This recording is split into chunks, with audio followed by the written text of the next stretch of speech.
Bula bula.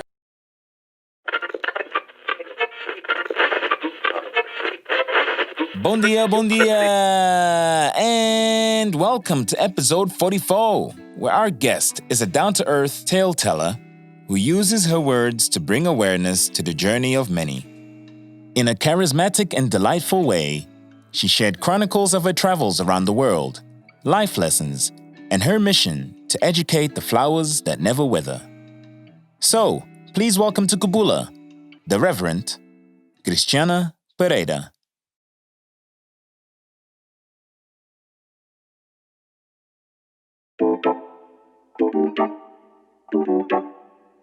Eu não roubei coisa de ninguém, desculpa lá muito.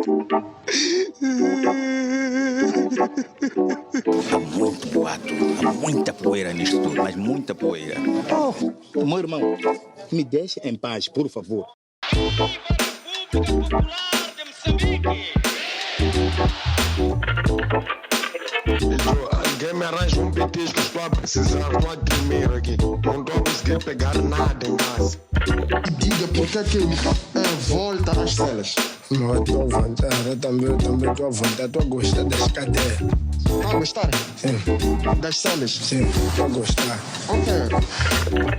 Não sei se o Covid-19 ou o tal bicho tem horas para atuar. Se temos que abandonar agora, que são 15 horas. Acabamos de chegar, já dizem que temos que abandonar.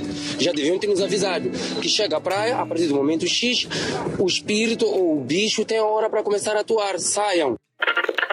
Vocês os dois têm isso, vocês têm vozes radiofónicas assim envolventes, então. Sim. Yeah. Não, mas também ele era.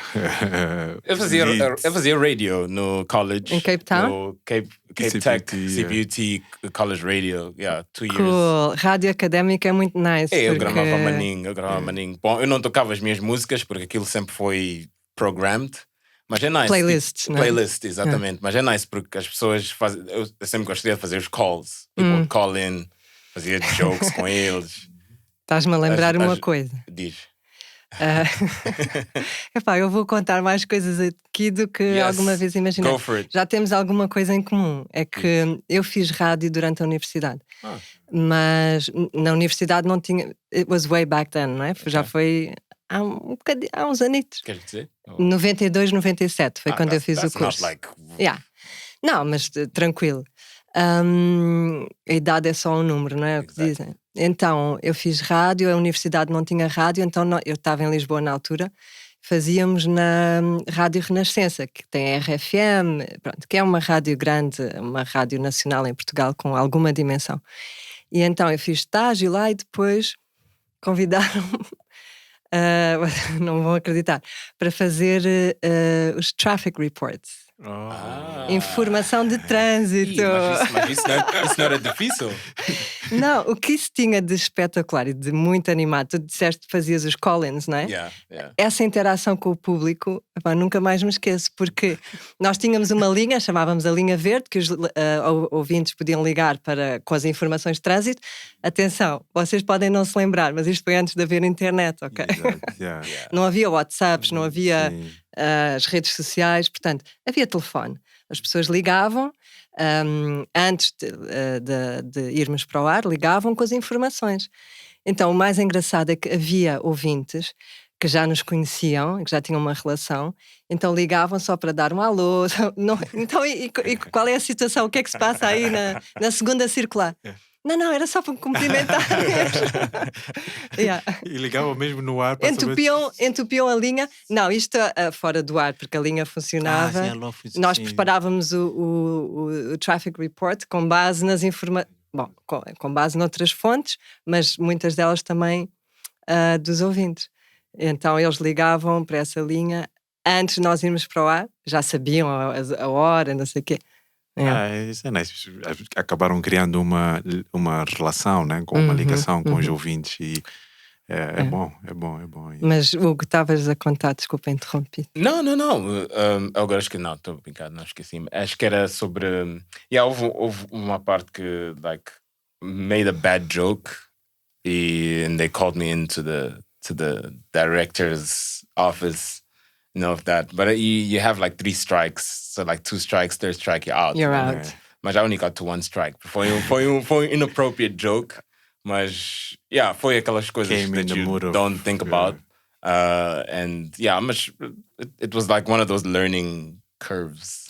Mas a rádio tem uma coisa, não é? Que parece que fica um bichinho e tem um fascínio muito particular, porque tu não é como a televisão que tu tens a imagem, não é? Yes. Então na rádio os ouvintes constroem a sua personagem baseada na voz e parece que a relação se torna muito próxima, não é? Há qualquer coisa que, não sei, que mexe. E eu lembro-me de situações de, sei lá, locutores que eu conhecia antes de fazer rádio, depois quando cheguei à rádio e conheci a figura, não tinha nada a ver, tipo, disappointment, tipo, expectativa, realidade. Sim. Mas também tem aquelas vezes que tens uma expectativa e é superada, né? Isso é, Também. nice. Sim, é verdade. Isso é nice, apanhar alguém e dizer, pá, não, é espetacular. Yeah, e ainda conversa mais do que eu bem, imaginava. muito simpática. Porque na altura em que eu fiz não havia a parte, não se gravava, não se filmava. Hoje em dia a rádio tem muito essa componente por causa das redes sociais, não é? Muitas rádios hoje têm as declinações de vídeo, as entrevistas depois publicam também os vídeos. Mas yeah, agora com podcasts está a dar um shift para áudio. Ok, volta. tens podcast, estamos a falar tens podcast de áudio e vídeo. But depends on how you're consuming, because we're at an age now where I talk to a lot of people about this, that we're in the on-demand age, meaning that people are so used to having Netflix. They choose what they Amazon. consume, right? Exactly. Yeah. At what time they At wanna what consume. time, Yeah. When, where, yeah. Exactly. They want to control what shows they want to listen to, what podcasts they want to listen to, what shows they want to watch, everything according to their time, whenever they can. And so I think that's why there's like this surgence of podcasts that I think even went, I don't know what the percentages of how many new podcasts came about during COVID this time, because it's also another way that people are using to communicate while they're in lockdown, isolation and all of that. And there's a lot of podcasts where you get people that are doing it through Zoom, recording through Zoom, and others doing monologues, doing their own thing with with their phones, with the lapel mic. Então tu achas que a tua experiência na rádio acabou por determinar de certa forma a criação de Kubhula? Not really. I'll actually tell you why. I don't know if people know the story. I don't know if I've told this on the pod. I would love to hear it. But I'm not the best storyteller, and it's also not the greatest story. But a long story short, I was doing a master's degree that I dropped out of, and it was actually on podcasts. So this is There's actually a master's on irony. podcasts? No, so there wasn't. So my master's was in. So I was doing a master's in like business technology, and at the time it was about how podcasts can help, like with education, can help students take in information through audio instead of always reading and consuming through reading, but also by listening to. You have your lecture. And then after the lecture, the lecturer would record certain summaries and extra curricula to add to what they're already studying. So it was around that, and we did a lot of tests using, technology. And at the time, there wasn't, all this lovely, technology that we have here that we're using to record this podcast. But we did a couple of like experiments and all of that. And maybe one day I'll release one or two that I still have. And the reason I dropped out was because music career started going, and also like I was like, I can always come back and finish it, which I might. But I released a paper, which I'll put up in the link, a published paper. I've published it. That's actually cool. Clap. And the irony is, so again, in the story is the irony is that podcasts have come back to my life again. Yeah. And how Kubhula started was WhatsApp group, couple of friends, been listening to podcasts, and we're like, we don't have time to hang around anymore. Like people becoming fathers. I read that or people, heard that. Yeah. I did see that. And we're having conversations whenever we can, and we're like, that's cool. We should why don't we record this? Yeah, exactly. Why don't we just leave a recording and then we just chat, you know? Yeah. And then and that's how this format that we had until today, which has evolved as well, how we got to just talking. And then it's like just talking, Kubhula. And then it's like, Kubhula. And then we added the H, Kubhula with an H. And then it all... Bula. And the story and the legend goes on, I guess, you know? Yeah. So now I want to find out about Sabaka's name, because you promised. Temos, acho que também Tens dívida comigo, Sabaka. Sim. Acho que também nunca disse aqui no podcast what's the meaning of my name. Porque eu disse assim, porque não estavas na conversa, eu disse assim, esse nome, Sabaka, tem muita carga. Acho que eu vou pedir esse nome para depois uma personagem que ainda não existe. É para um livro? Ok. Make it famous. Mas por acaso eu nunca encontrei ninguém com o mesmo nome e gostaria de encontrar. If you're out there, please text or send an email. Mas Sabaka, os meus pais escolheram o nome porque eles queriam dar um nome africano, né, aos filhos, e o nome é egípcio, né? Então era de um faraó negro, não sei qual das dinastias, que até na forma antiga escreve-se Shabaka, então põe-se o H antes do A, então fica Shabaka em vez de Sabaka, mas tu pronuncias como? Sabaka. E basicamente o significado é beautiful is the soul of Re. Re is one of the gods from Egypt. E esse é o significado, né? That's how the name came about. Wow. That makes me wonder, like, até que ponto é que o nome condiciona a pessoa? Eu tenho estado a pensar sobre isto. Porque tu disseste agora, beautiful is the soul of Ray. E tu tens assim uma energia muito zen, não é? Que tipo, transmite assim uma paz, não é, Hugo? Isso é verdade. Não é? Se calhar vem do nome. Ele está sempre chilled, está sempre... Mas é uma coisa que vem de dentro. Sabes que eu nunca vi Sabaka tipo angry. Sabes que eu nunca te vi tipo... É uma coisa que vem de dentro. E depois eu fiquei a pensar, porque assim, se vocês virem... o nome é algo que nós carregamos uma vida inteira, mas que nós não escolhemos. That's the irony. Tipo, alguém escolhe por nós, mas aquele momento que é uma escolha que não é nossa vai nos determinar para o resto da vida. Então, até que ponto é que o nome determina a tua personalidade, o teu caráter, o teu... Não é? I don't know. That's true. What's in a name? Ugo. What's in a name? My parents were actually about to name me Bruno, and then I think they saw some character in some novella that had the name Bruno, and he was like a bad person. And then they're like, and who named me was my sister. She named me Ugo. Oh, really? That's so, nice. So she turned out. So she, good name. Well, just 2 syllables. Nice. Yeah. Short and sweet. Short and sweet. Yeah, short and sweet. Mas é isso. Agora, Cristiana, estás a dizer que nasceste em Addis Abeba? Eu? Não. Não? Não. Eu nasci... Em Moçambique? Aqui mesmo. Oh, como se costuma dizer, eu fui nascida aqui. But then grew up in Abu Dhabi. We back.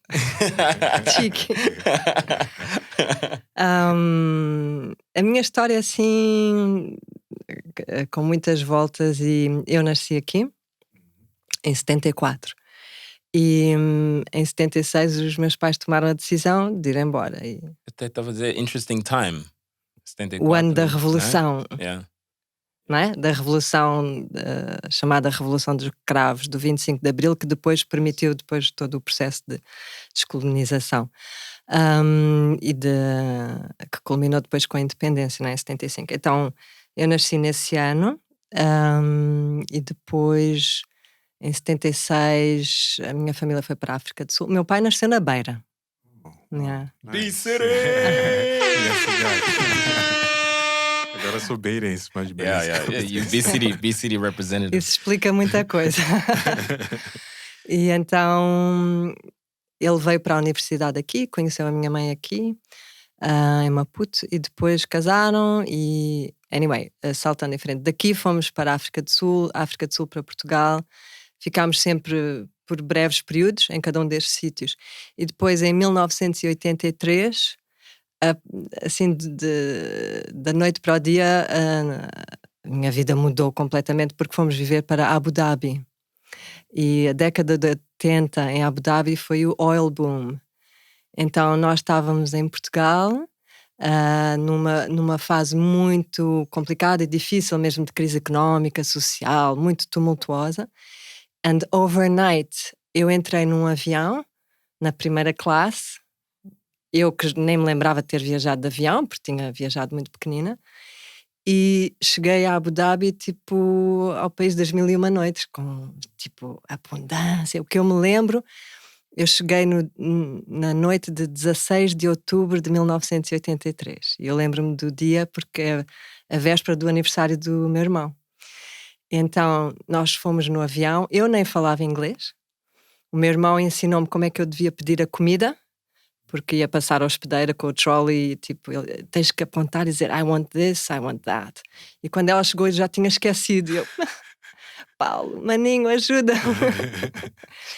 E passei o voo todo acordada. O voo era de noite, enquanto os outros passageiros dormiam, eu estava tão excitada com aquilo tudo que não conseguia dormir. Então havia uma palavra que eu sabia mais ou menos, ou que elas entendiam que era chocolate. Então, é mais fácil. Até hoje me Sim. acompanha o chocolate, adoro chocolate. E então vim embora carregada de chocolate, de bonecos, de peluches. Então cheguei nessa noite, eu e o meu irmão não conseguimos dormir. Ficámos na varanda do hotel, assim, tipo, extasiados. Olhar, a memória que eu tenho é da noite cor de laranja, porque havia tantas luzes e com a umidade eu quase consigo cheirar essa noite ainda, tipo, aquele cheiro da umidade, estás a ver, à noite, noturna, e a noite fica cor de laranja com as luzes da cidade. E nós ali miúdos, eu tinha 9 anos, o meu irmão tinha 12, assim na varanda do hotel, olhar um para o outro, tipo, uau! Onde é que nós estamos? Yeah. E então a nossa vida mudou assim da noite para o dia. E eu fiquei lá até 89, portanto 6, 7 anos. Vim embora, fui para um colégio interno em Portugal. Um colégio de freiras. But that's another story. Não é para hoje. E depois fiz a universidade em Portugal. Depois andei por vários sítios, vim cá, comecei a trabalhar em Lisboa, na Associated Press, na agência de notícias, e, portanto, terminei o curso e comecei em alta, tipo, acabaste jornalismo e estás na maior agência de notícias do mundo. You're made, you're made. 3 anos depois estava, ok, where do we go from here? E agora o quê? Então, nessa altura, eu tinha um bichinho dentro de mim que achava que eu estava com 25, 26 anos e eu achava que eu devia dar um ano de trabalho para a sociedade.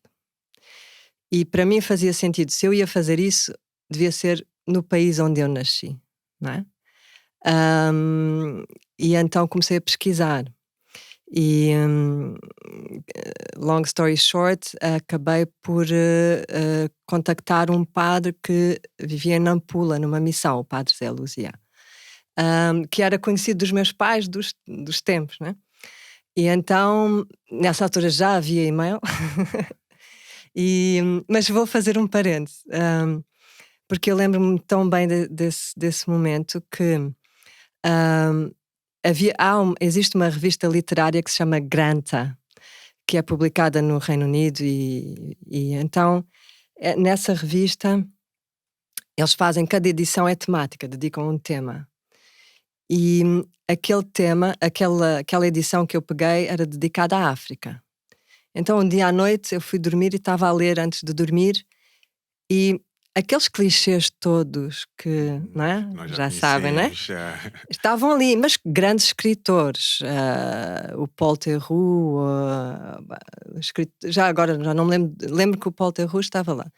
E sobre o genocídio do Ruanda, sei lá, tudo aquilo que possas imaginar de trágico e dramático. E eu, who would be crazy enough to go there, não é? No dia seguinte, quando acordei, não sei o que é que se passou durante os sonhos, né? Eu assim, eu tenho que ir. E no mesmo dia mandei o e-mail. Curiosamente, ele respondeu logo e eu perguntei, eu quero ir, há trabalho aí para mim? Ele disse, sim, anda. Ok, despedi-me e vim. E fiquei quase um ano em Nampula a viver na missão de Marrera, onde fica hoje o campus da Unilúrio. E então, o que é que eu fazia lá?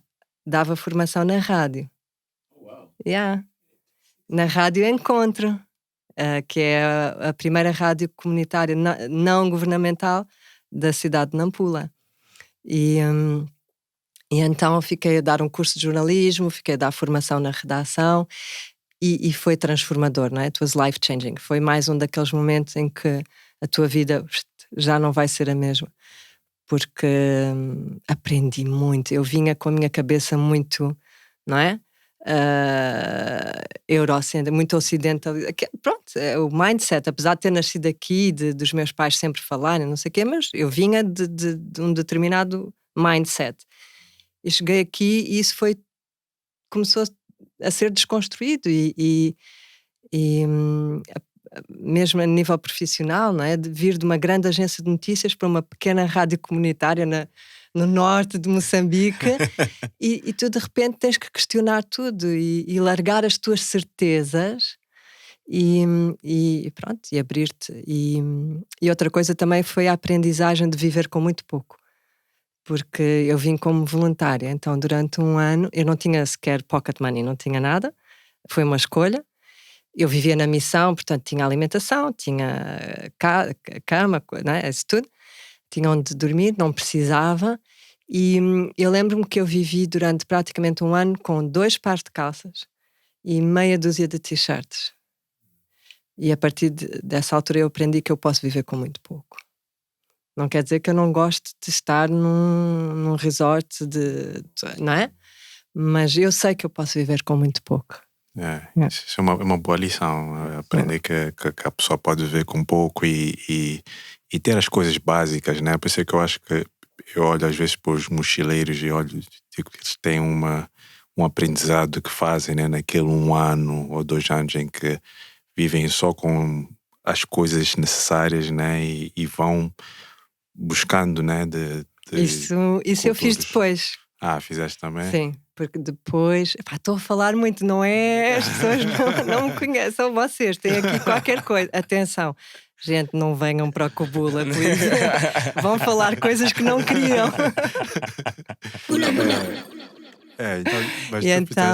Porque depois acabou esse período, essa experiência, o projeto, voltei a Portugal, tive um tempo a trabalhar e depois, antes de ser mãe, e com o pai do meu filho, na altura, nós pensámos, qual é aquela coisa, quando tu lês aquelas entrevistas, tipo os Q&As, tipo as 10 coisas que gostavas de ter feito, não sei.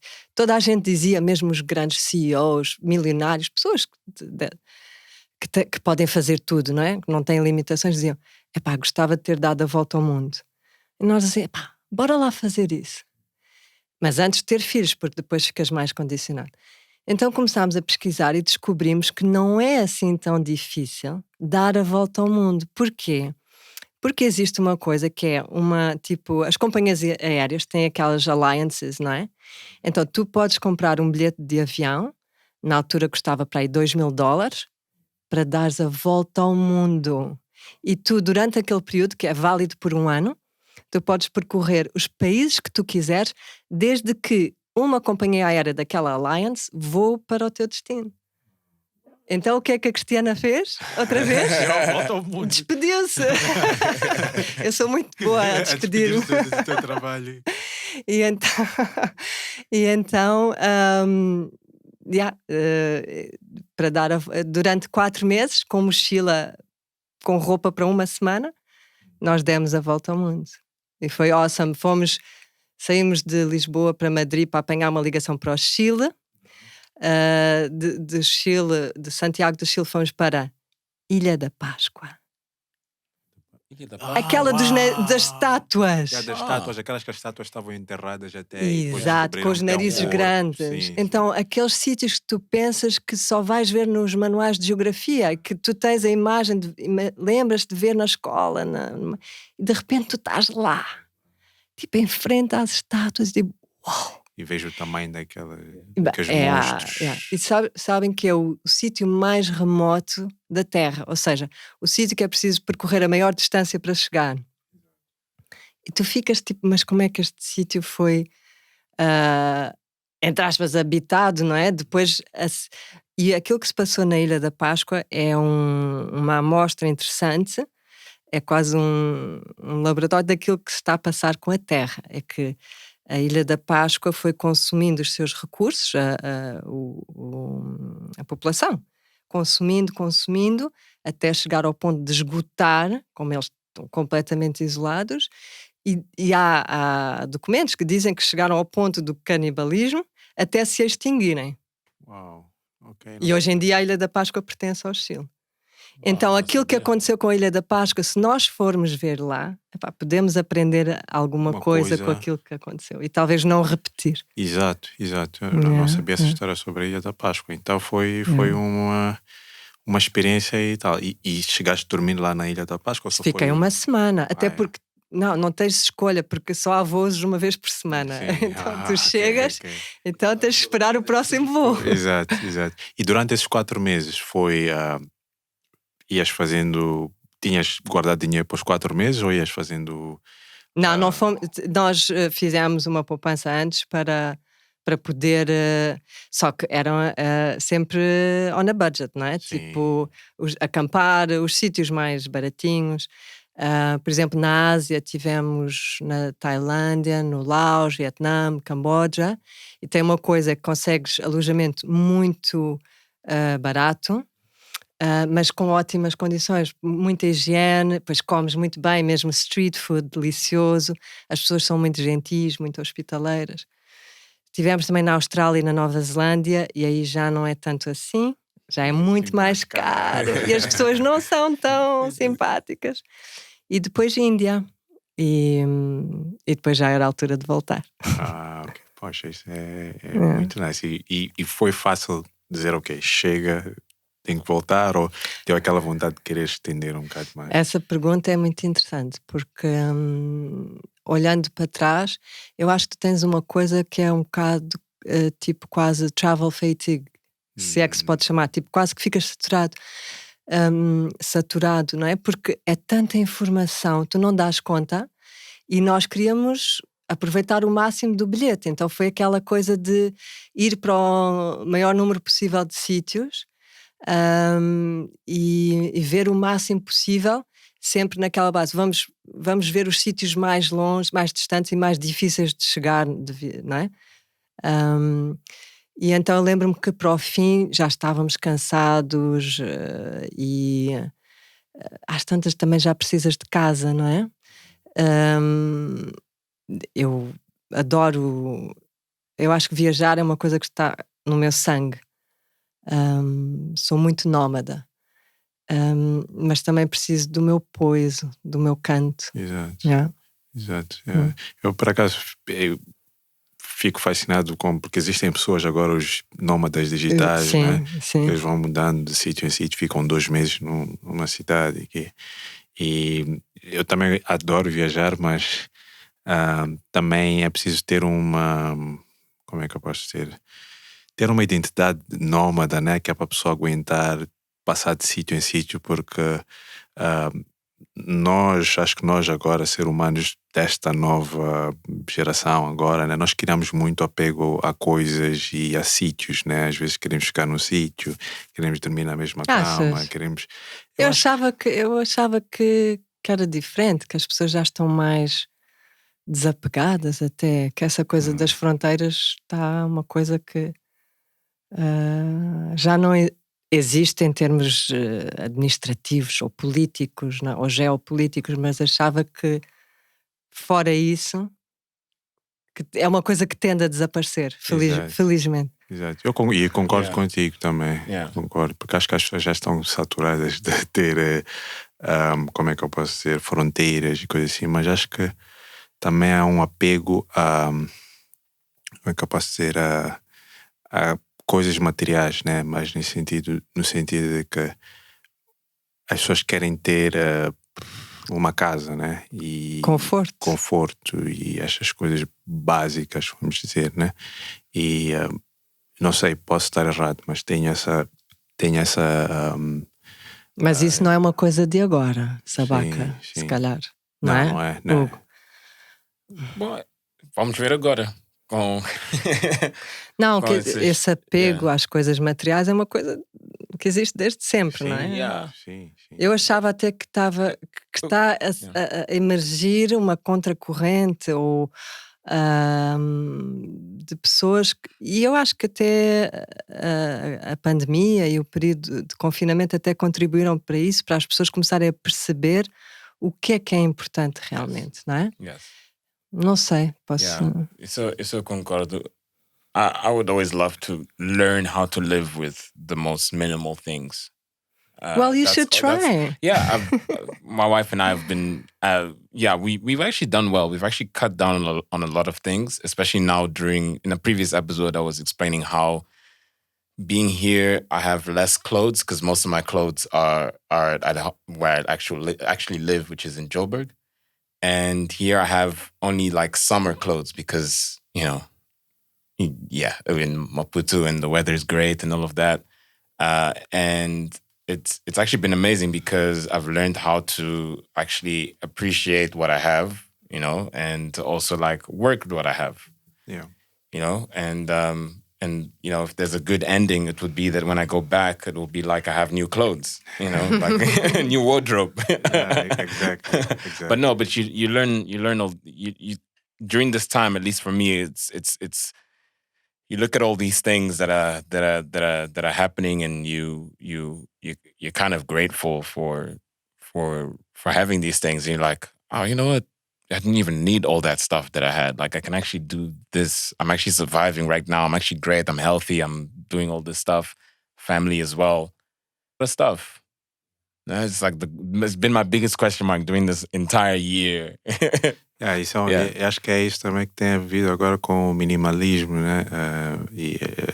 Há muita gente, né? Que, claro que as coisas hoje em dia acaba-se levando de uma maneira tipo religião, né? Agora tem os minimalists que acabam sendo quase uma religião de ter poucas coisas, mas há muitas coisas boas para se tirar disso, né? E em termos de ter poucas posses e quando alguém adquire alguma coisa, fica uma coisa tão rewarding, né? Porque tu compraste uma coisa e não compraste uma coisa no meio de tantas coisas, né? Compraste uma coisa e vais saber dar valor àquela coisa, porque acaba acontecendo hoje alguém compra uma coisa e tem 1001 outras coisas que a gente não compra para replace, né? A gente compra só para ter mais uma opção, né? E acho que essa ideia do minimalismo é boa, né? Nesse sentido, porque as pessoas compram, sabem, eu só tenho 5 pares de camisetas, ou só tenho 2 pares de calças, ou tenho só preciso de ter um telefone, ou coisas assim, né? E hoje em dia as pessoas têm 2 telefones e 1001 coisas, né? E eu acho que temos muito que aprender com isso, né? Sim, há aquela frase que é less is more, não é? Então, eu acho que também é um bocadinho uma questão de liberdade, que é quanto mais tu tens, mais essas coisas te aprisionam, não é? Exato. E a nossa felicidade não vem daí. Quanto mais tens, mais precisas. Depois tens uma coisa, ela estraga-se e tu ficas danado e aquele dia já não te vai correr bem. Então, uma coisa é o que tu queres, outra coisa é o que tu precisas mesmo. Mas o que é que tu achas que aprendeste desses 4 meses que tu... alguns princípios que tu levas até hoje, né, no teu dia-a-dia e que quando num belo domingo sentas, lembras daquele tempo, lembras desse princípio e voltas a aplicar, seja na tua vida pessoal ou profissional? Carregas Uau, até hoje. Sabaca. Tem jeito para pôr o dedo na ferida. Isso vai-me obrigar a falar de uma coisa muito pessoal. Que eu vou, não sei se eu vou falar, mas eu vou, maybe. Mas para Safe responder. space. Sabes o que é que eu chamo? Diz. Eu vou ler um poema agora. Do it. Agora eu vou ter que contar, porque eu tenho que. I have to put. I have my money where my mouth is, né? Yeah. Nas oficinas de storytelling, há um poema que nós lemos que é o Brave Space. Brave space. Não é só o Safe Space. Eu tenho que tirar os óculos para ler. Ninguém está a ver, mas. Yeah. Então posso ler? Fica à vontade. Então, here goes. Invitation to brave space. Together, we will create brave space. Because there is no such thing as a safe space. We exist in the real world. We all carry scars and we have all caused wounds. In this space, we seek to turn down the volume of the outside world. We amplify voices that fight to be heard elsewhere. We call each other to more truth and love. We have the right to start somewhere and continue to grow. We have the responsibility to examine what we think we know. We will not be perfect. This space will not be perfect. It will not always be what we wish it to be, but it will be our brave space together, and we will work on it side by side. Wow. Wow. And we have to give credit where it is due. Isto é um poema de Nikki Scott Bay Jones. Foi um poema que eu... Put that in the description. Yeah. Um poema que eu, entre aspas, recebi num curso de Digital Storytelling que fiz com o Story Center, que é o site é storycenter.org. Okay. Então, para quem gosta destas coisas Amazing. de storytelling. And tell us about that. How did you get into, I mean, from journalism, obviously, that I think there's an element there of storytelling as well. Absolutely. I mean, it goes hand in hand, I think. I mean, you would know more than me, I'm assuming. But from what everything is, I mean, journalism is storytelling. That's how I see it. Yeah. There's this thing called literary journalism. Yes. Which goes back maybe to Hemingway and others. Yeah. So I kind of followed that. That was my kind of, that's where I saw myself. Yes. Yeah.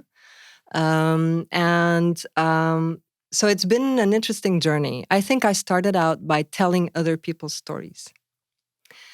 And so I worked as a journalist, as an editor, as a publisher, as a writer, as a content developer. I worked with media organizations. I worked with NGOs, with corporates, the private sector, all kinds of organizations telling people's stories. That was always my approach, like people-centered stories.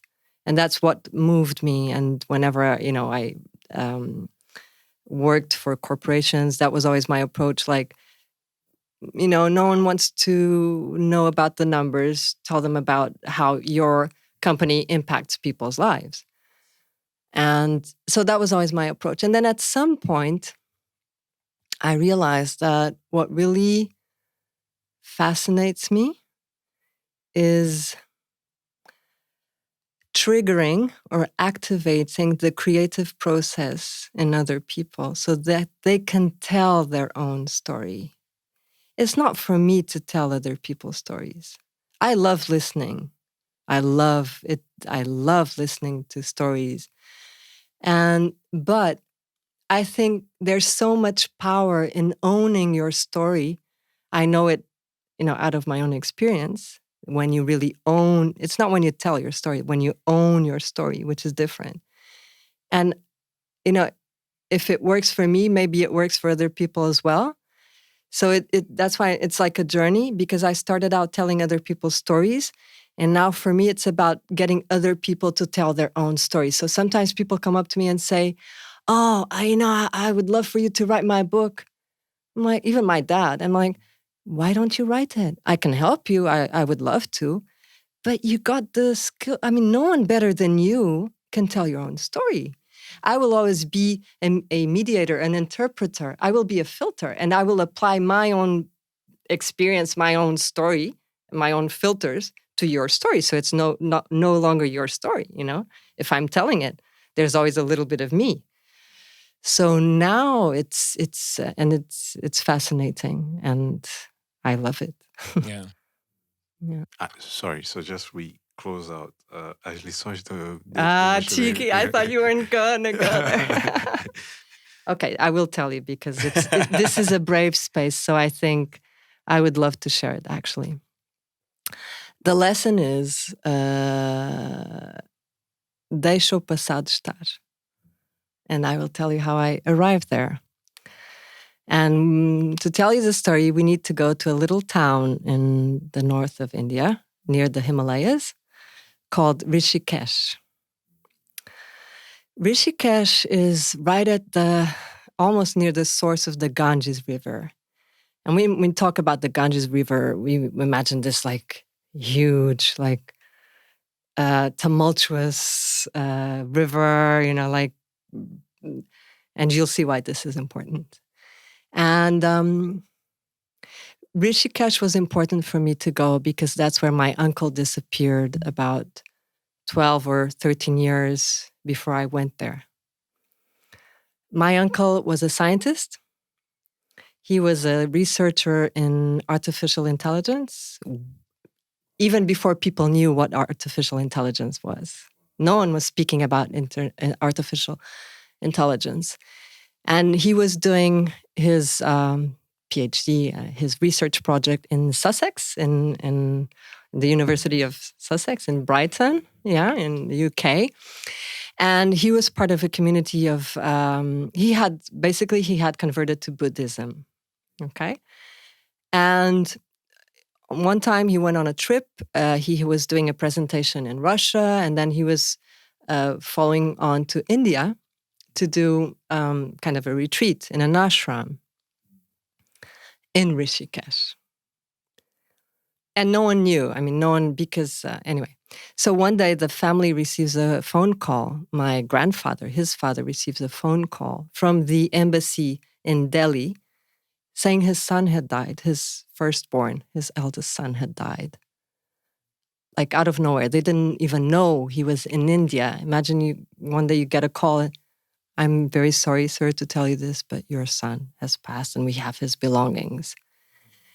And I mean, it was, there was a lot of obviously grief and anguish. But then they said, okay, so where is his body? Oh, I'm sorry, his body never turned up. So what happened? Oh, we don't quite know what happened. He was doing he was in an ashram in Rishikesh.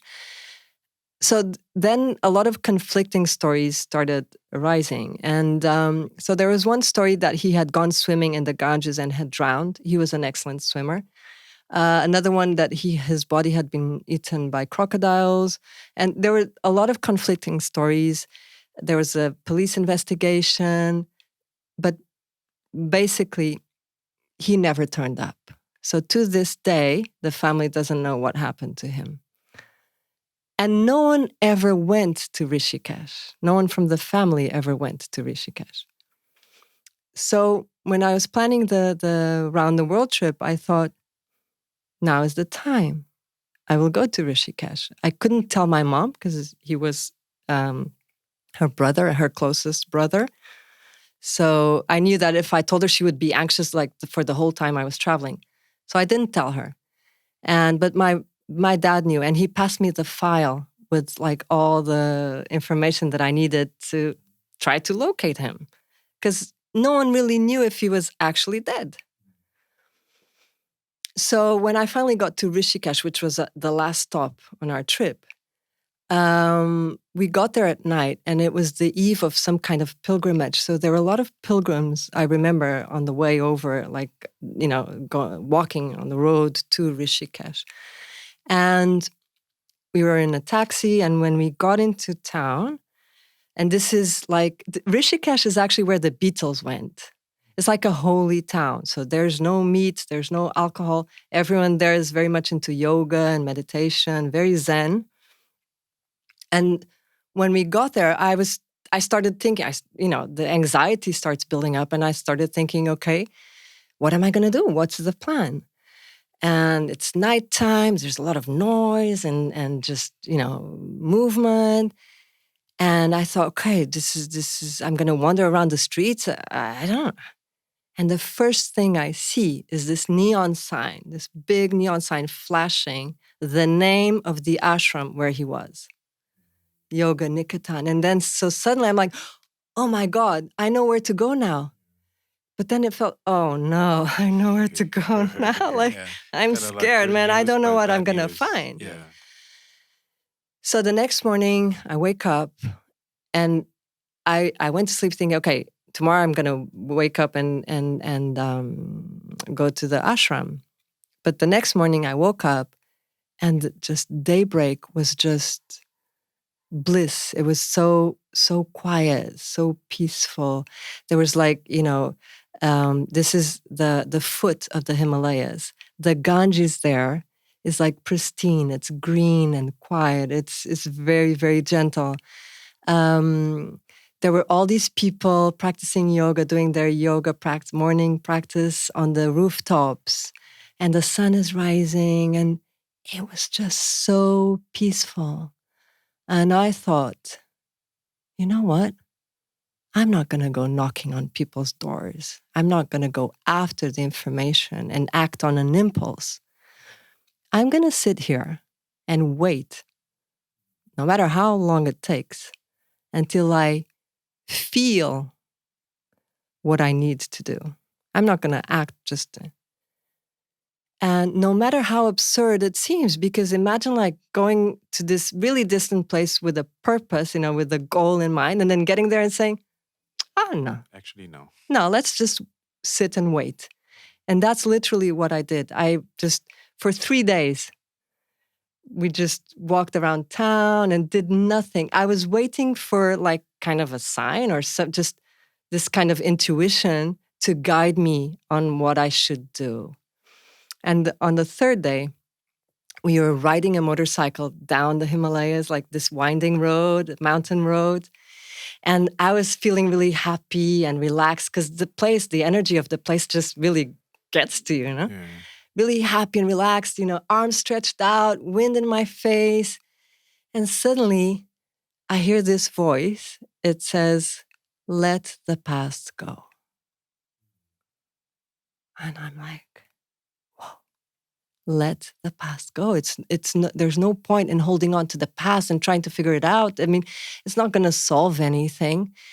And for me, that was in the lesson, the big lesson that I got from those 4 months actually came in a single moment, riding on a motorbike down the Himalayas. Let the past go. And strangely enough, I did not go to the ashram. I had the name of the, head or director, whatever, of the ashram.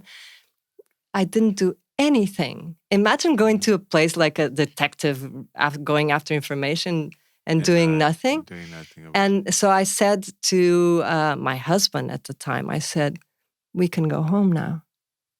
And when I got back home, I saw my mom, I told her about it, and I told her, this is the message I have for you. And then when I met my grandmother, when I saw her, because she lives in a different place, this is the message I have for you.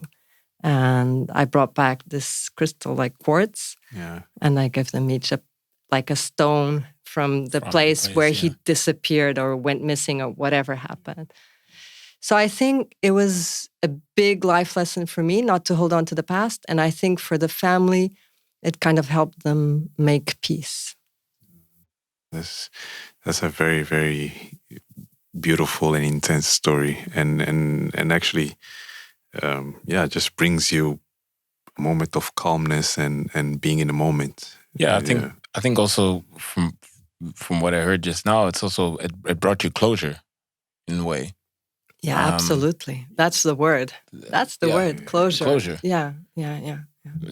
Probably unexpected in a way. Yeah, it Because, was you know, it was you- the opposite of what I expect. I was exactly. going there as a journalist, Yeah. you know, like I'm here in the name of the Investigate. family. I'm gonna find out what happened to him. I'm the hero. And I'm gonna I'm the- bring back yeah, news. I'm gonna go, go after the clues, and I'm gonna find out. But because no one came, no one from the family, and instead I said, "Look, there's nothing I can tell you. All I can say is, let the past go." That's good. And that's something that you still take onwards with you to this day. Yeah. It's. I mean, it's.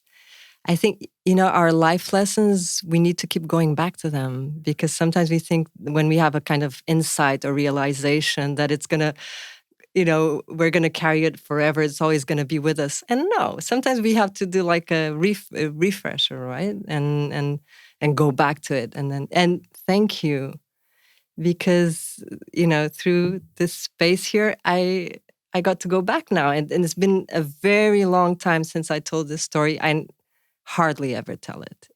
I've written it, But actually, it's one of the moments here in the podcast that actually went like completely. Yeah.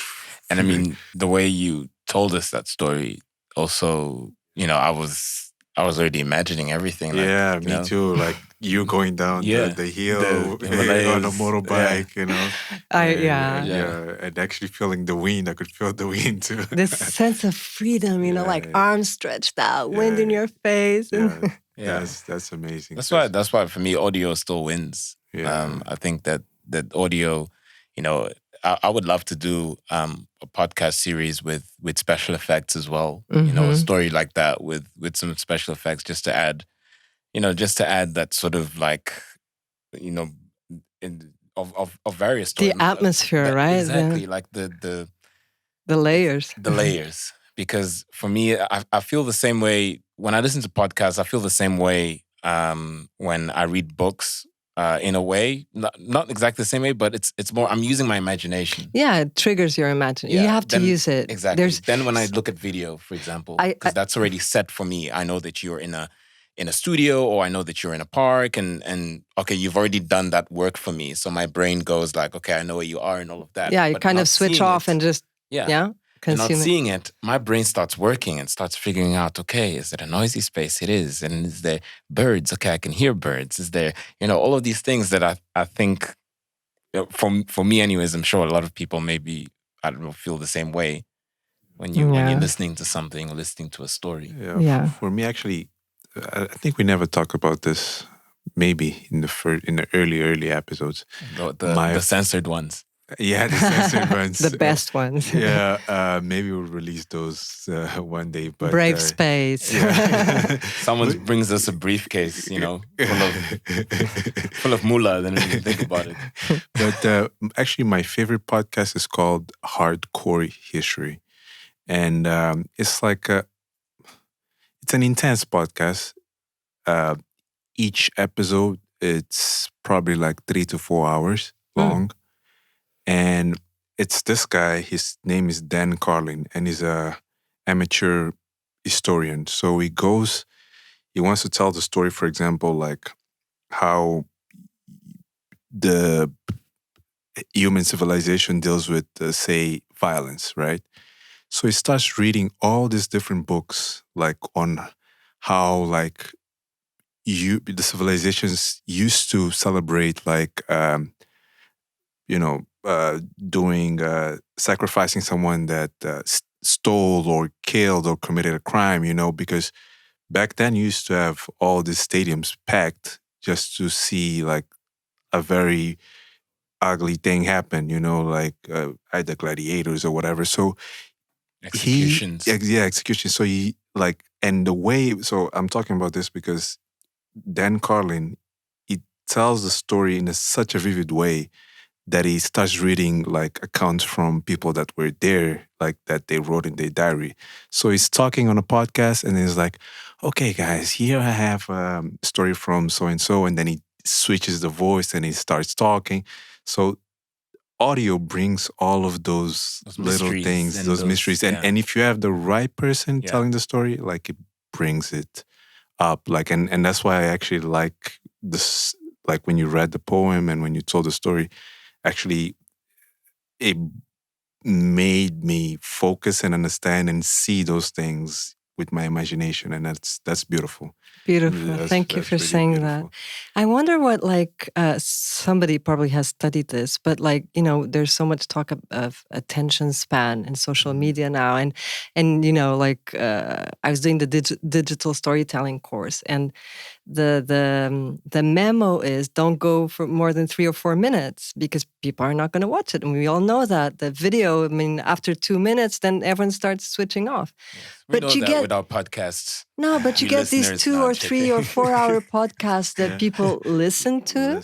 Maybe not all your audience, but a part of your audience will actually listen to the whole conversation. Yeah. Yeah. We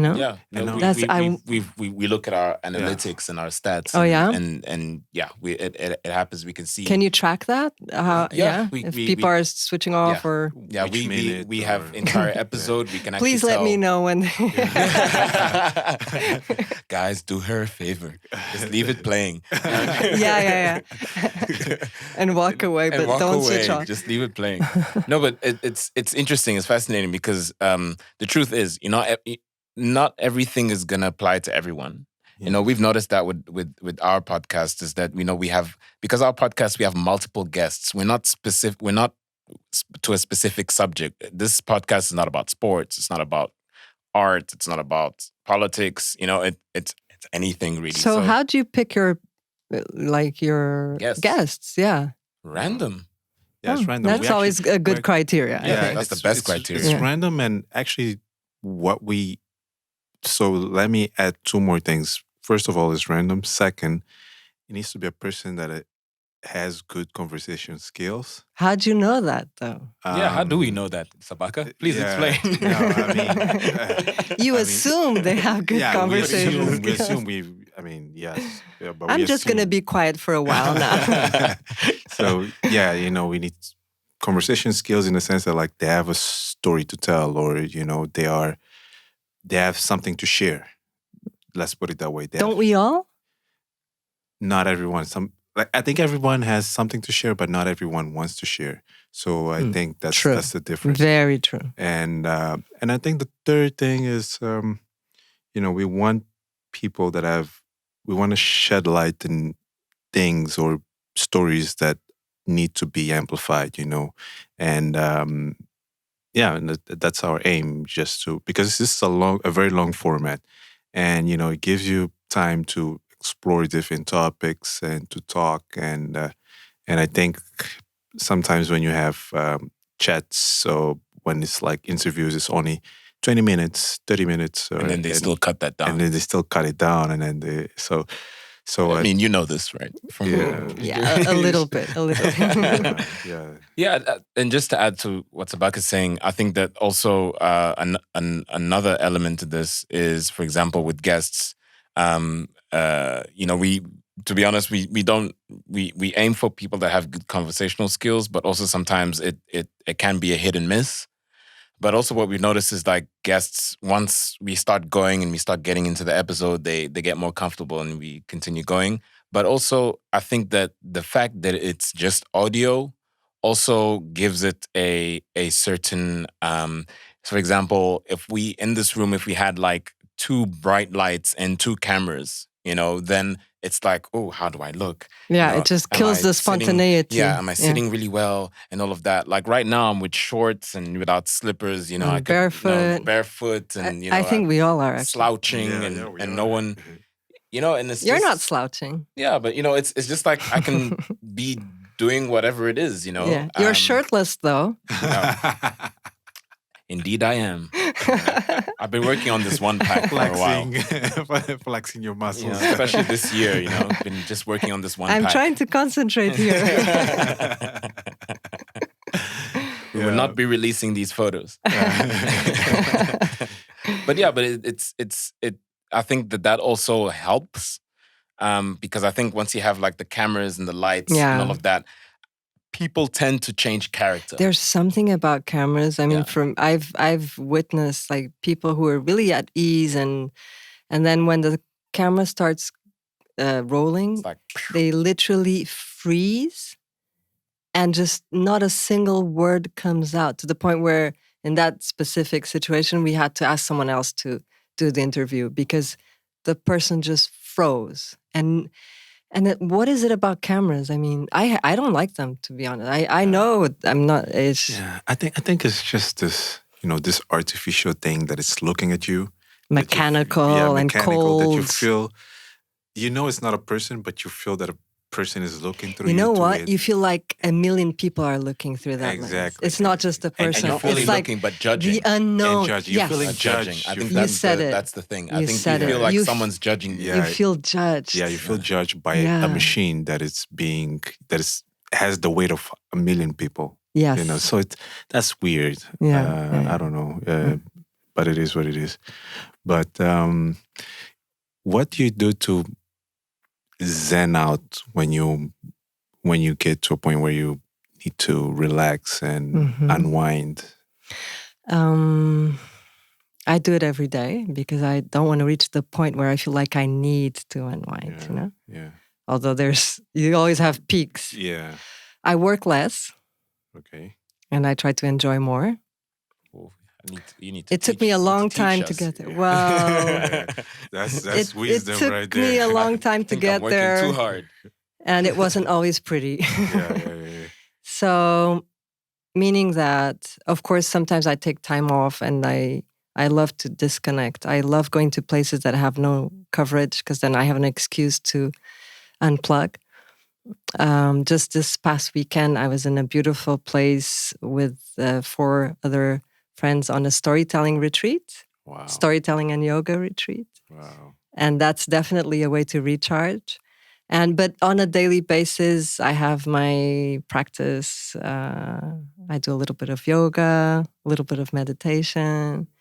But basically, I try to keep the balance. And when I say it took me a long time to get there, it's because I was near or past the tipping point once. So I know what it's like to go beyond your own limits. So now I'm very aware and very mindful. And, life is so short. Why spend it working all the time? It doesn't make sense because if you look at when people ask you, what are your priorities? People will always say family. And then they will say work and then maybe leisure, whatever, as a hobby or something. But then if you look at the way they spend their time, there's no connection. There's a disconnection between their priorities and how much time they allocate to their priorities. So like family is your priority, but you out of your whole week, you only give them 10% of your time. And work is not a priority because I know life is not just about work, but I spend 90% of my time working. Something is not quite right there. So, yeah, so I've thought about that. And now I just want to do more. No, sorry. Edit that out, please. I'll say it again. I want to do less and be more. Yeah. I think we live in a society that is very focused on being productive. And that focuses on results, performance, and on doing rather than being.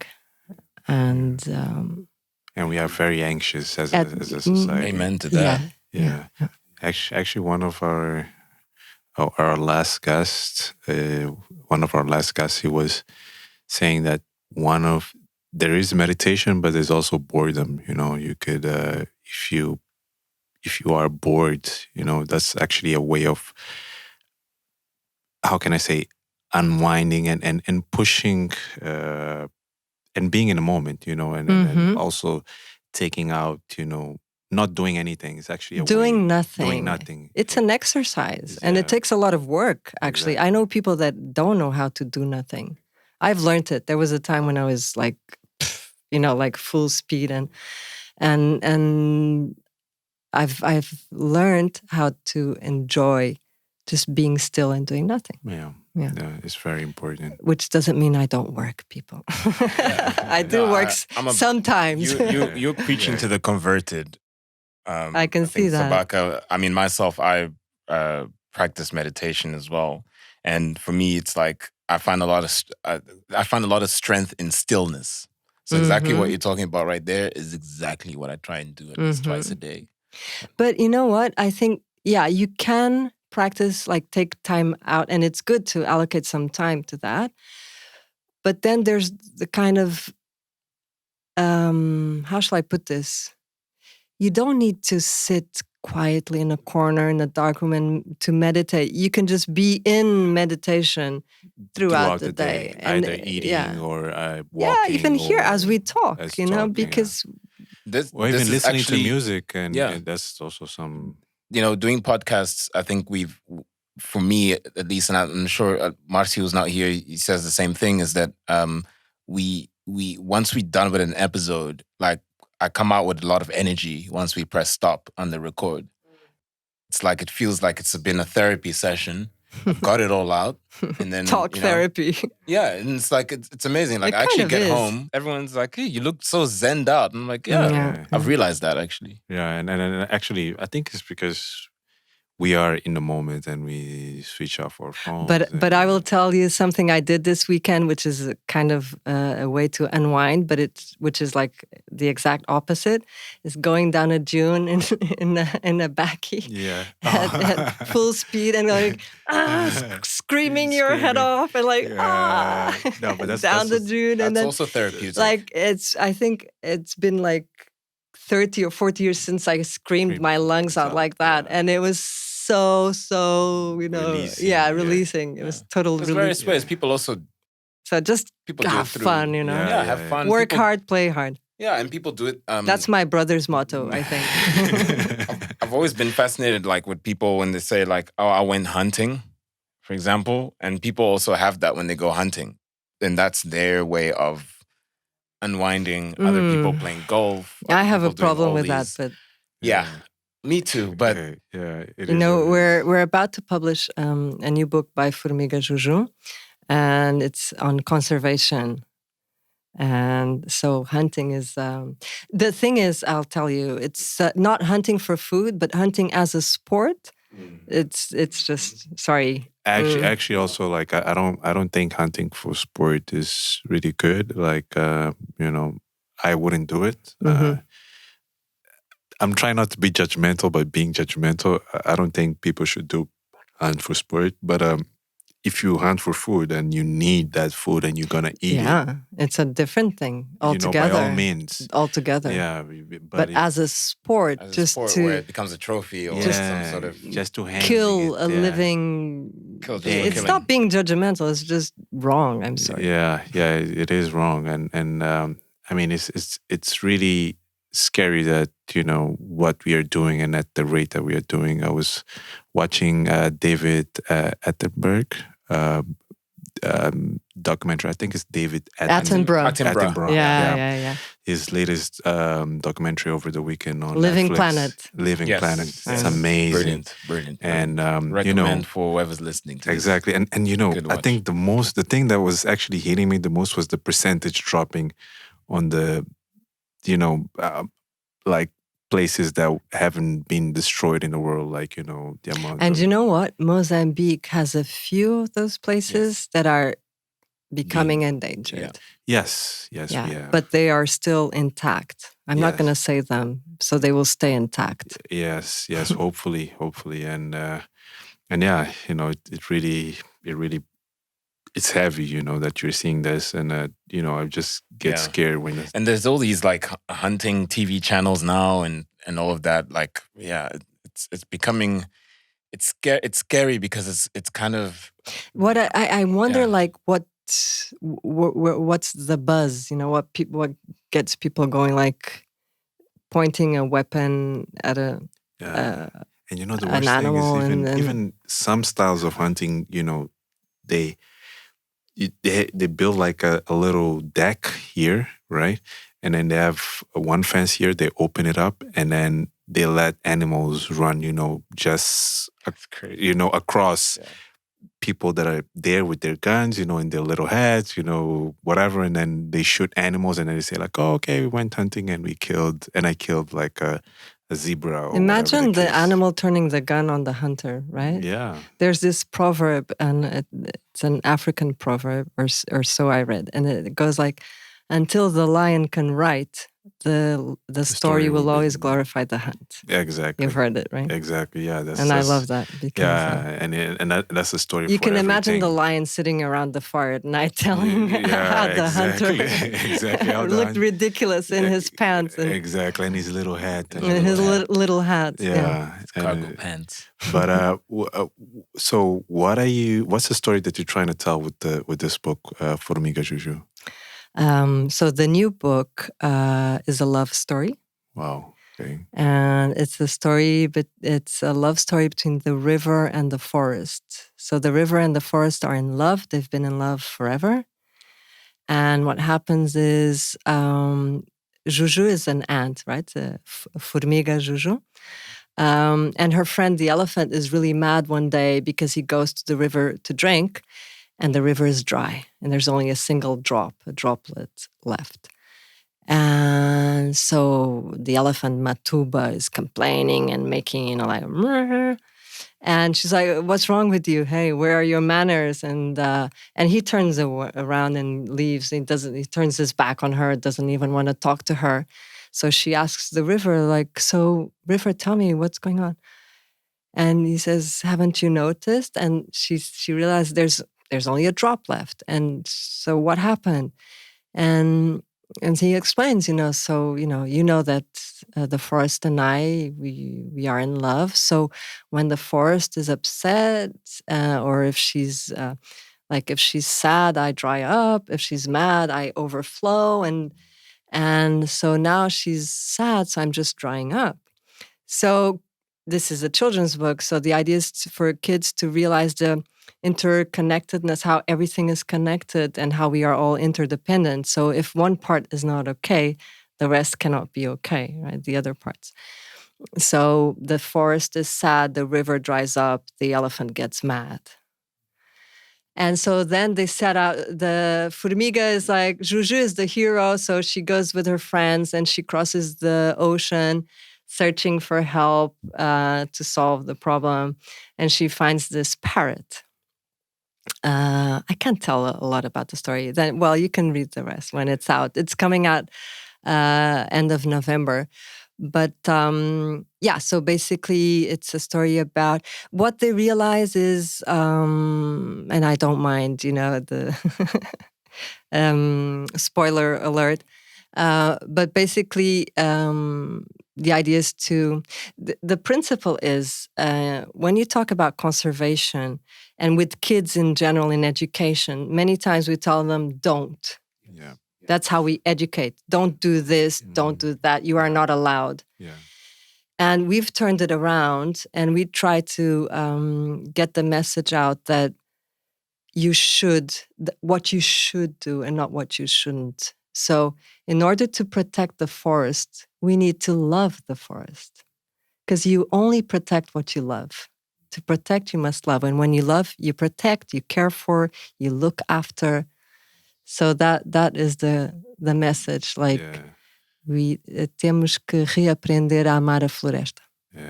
A floresta, as praias. Everything. Geral, our planet. E mesmo as nossas ruas e casas e por aí em diante. Porque acho que está a faltar um pouco disso, né? E claro, uma das coisas boas do Covid foi essa, né? Acho que veio... Respect each other, man. Even entre as pessoas, né? Às vezes... Right? Sim, começa por aí. Sim. Tudo começa por aí. E até o respeito pelas próprias pessoas, por nós mesmos, né? Às vezes não nos damos tempo, não cuidamos. E o respeito está ligado ao amor. Exato. E às vezes temos vergonha de falar do amor. Mas o amor manifesta-se de tantas maneiras nas nossas vidas e não é só uns pelos outros, mas também pela natureza. E vamos falar de amor, não é? Então, o livro chama-se A Formiga Juju e o Rio dos Elefantes, uma história para amar. Wow, wow, wow, wow. We want to spread love. Yeah, that deserves a. Yes. And we're gonna plug that on the Yeah. description. E as pessoas vão poder comprar esse livro em Sim, Moçambique. sim. E vamos fazer um e-book também. Ok. Eu mantenho-vos a par depois E vais fazer um audiobook também? É, Sim, o não? e-book, sim, absolutely, em Sim. português, inglês e Shitsua. Uau. Wow. Vamos começar, este é o nosso 5º livro. E desde o primeiro que sempre imaginámos que queríamos ter as línguas nacionais. Mesmo antes de ter inglês ou Sim. qualquer outra língua, era importante, porque os livros da Juju são para as crianças de Moçambique. Podem chegar a muitas outras, mas nós estamos a Target. fazer para as crianças de Moçambique. E agora surgiu através da Jamira, que é a nossa amiga e que foi numa conversa assim também, Ok. por acaso numa oficina de storytelling, e então surgiu essa possibilidade de traduzir para Shitsua. Uau. Amazing. Estou muito contente com isso. Uau. Obrigada, Jamira. Amazing. A Jamira Horácio. And your travels, obviously, just like you going. I mean, you've been through the travels like all over the world. It's interesting because I always look at these things like things happen for a reason. Like how I was doing a master's in podcasting, left it, and now doing podcast. You know, it's kind of interesting that you travel. You know, traveling the world. Having a background of journalism and then now being an editor on Indigo. Mm-hmm. Isn't that quite a... It's funny. It's Is it funny. funny? Yeah, because when I was in journalism school, I didn't exactly have like life goals. Like I'm not ambitious by nature, but I used to dream about being a reporter for National Geographic. The little yellow rectangle for me to this day, it just triggers my imagination, and because it was not so much about the content but about the lifestyle, just being solta, like desapegada, going around, like traveling the world, meeting different people, cultures, places, and learning and documenting. It was like a dream. And I've realized I had forgotten about that, right? I put it aside. And now, like you ask, like looking back now, I think I made it actually. Okay, it's not a yellow rectangle, but it's Indico magazine, it's the flagship carrier, the LAM. And it's regardless of the medium, I get to do what I love. And I think, wow. And I even get paid for it. So, amazing. And yeah, so the circle, it comes full circle, it's amazing right? how that happens, right? And that's the beauty, I think, of life and also of storytelling, is when you look back and you start connecting the dots. And you see how everything led you to this place and this moment. Yeah, and it's all about the journey at the end of the day. Yeah, it's not about the destination. It's about the journey. Mas para ti, qual foi a idade que tu disseste, ok, o bichinho de querer ser jornalista mordeu? Nunca. Nunca foi? Yeah, eu nem sei, porque eu nunca quis ser jornalista. Aconteceu. Yeah. Eu acho que fui seguindo. Sabes, não... Escrever, sim, já desde muito nova que eu escrevia. Lembro-me não sei se estava na 5ª ou 6ª classe, já em Abu Dhabi, eu tinha um professor de inglês que percebeu que eu gostava da escrita, então incentivava muito. Então começámos a fazer uma coisa, era o Mr. Lapin, Paul Lapin. Nós chamávamos Lapin, tipo coelho. You never forget your favorite teachers. Yeah, right? yeah, and the ones who influenced who impacted you. Exactly. Maybe they were not your favorite, but they left a mark. But they might have, exactly. Yeah. And so we started doing something which was, we had a diary and we exchanged it. So one week I would keep the diary, I would write my stuff, imagine like 13, 12 or 4, whatever, going through all these changes and writing down my personal stuff. I don't know what went through my head. And then giving it to him, and he would keep the diary for a week. He would write his stuff. I wish I had those diaries still. I don't have them. That was your next question. I don't have them. I wish, I wish I could see what I had written there. Or maybe it's best not to. Yeah, but it's always good to go back. But so just to get to your question, I think writing, yes, from a very young age, and telling about my experiences and sharing this o gosto de partilhar. Yeah. O gosto de partilhar. And then, but journalism just happened because I didn't know what I was going to do, like in university. And I was more or less good at a lot of stuff. I was good at maths. I was good at languages. And so I chose the degree that would allow me, that would like open my spectrum and allow me to more or less later specialize in something. So it was communication studies, and then with a major in journalism. And then it was it's kind of what they call serendipity, like things happen, you don't exactly know how. But then through my English teacher in university, I got an offer to work for the Associated Press. And I started work as a journalist. So and you did your university in Portugal, right? In Lisbon, Lisbon. Mm-hmm. Okay, and you got it straight from there to fresh out of university. Uh-huh. I spent a few months in Oman, in Muscat. My dad was living there at the time, and I didn't want to start working immediately. So I made up this research project. I called it Independent Research Project, sponsored by Dad and Mom and Dad. And you went there? So I went there for 3 or 4 months and just, was researching, because the Oman actually has some similarities with Mozambique in the sense that it was actually colonized by Portugal. Most people don't know that, but the Portuguese ruled there for 150 years. And you know that Oman was, the Sultan of Oman was the Sultan of Zanzibar up until a few decades ago. So there's like this triangle. And so what I was doing, during the week, I was going to the library at the National University in Muscat, Sultan Qaboos University.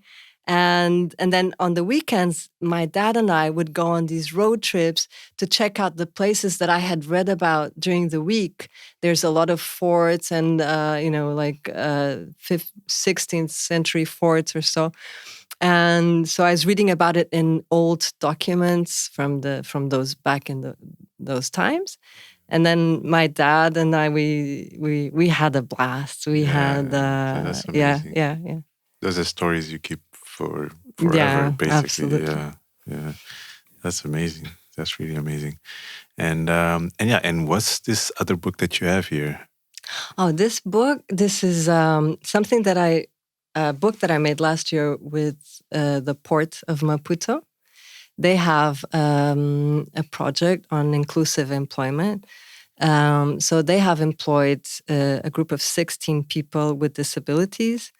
And the project is called Porto Mais. So I was fortunate enough to get to document the project. And so what we did, and I did this with a photographer called Ricardo Franco.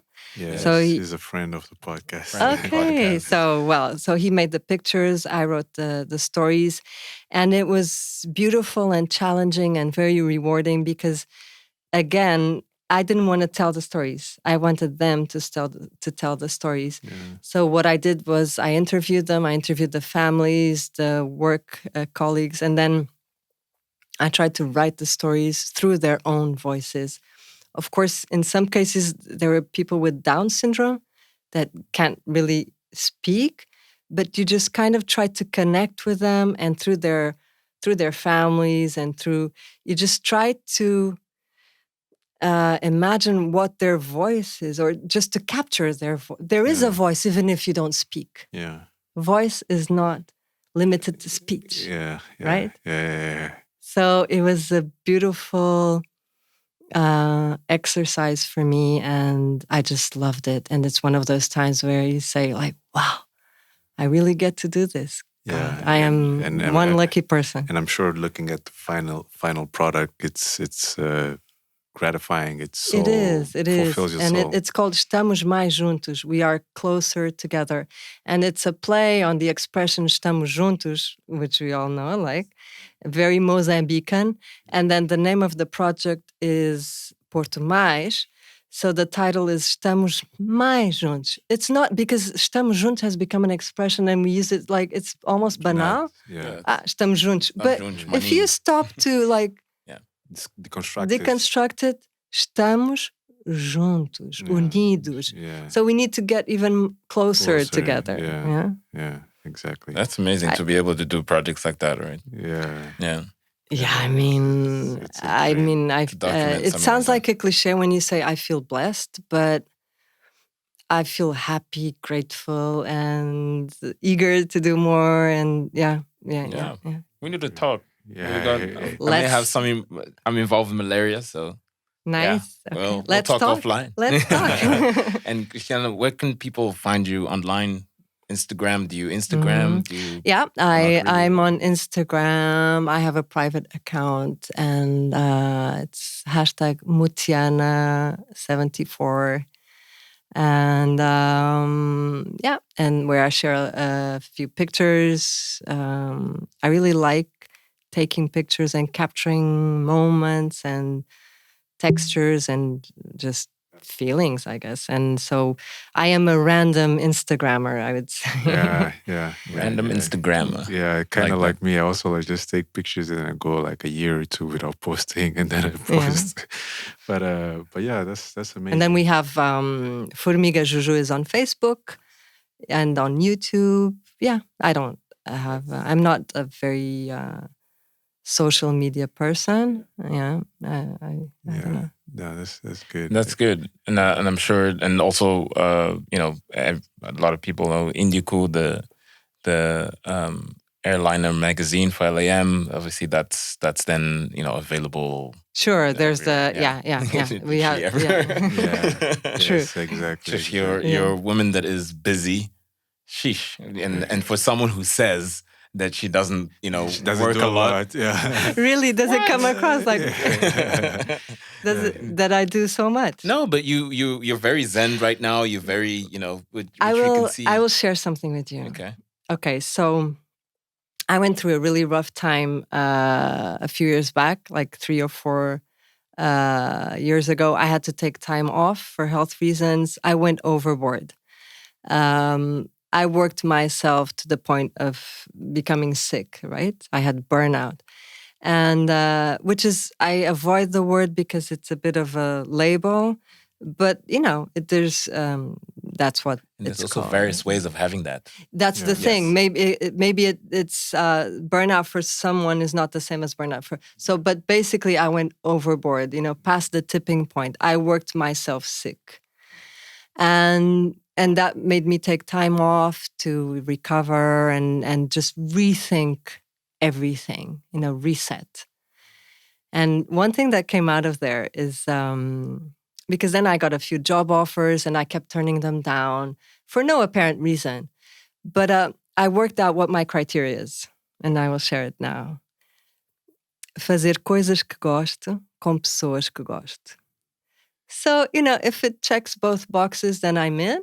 Yeah. If it only checks one, sorry guys. Yes. It's easy. I actually like you, but I don't like, that. So very nice. And I am, of course, this sounds, I don't know, it's not always easy because I have bills to pay. I have a son, a 13-year-old, but sometimes you have to get practical. But it's kind of a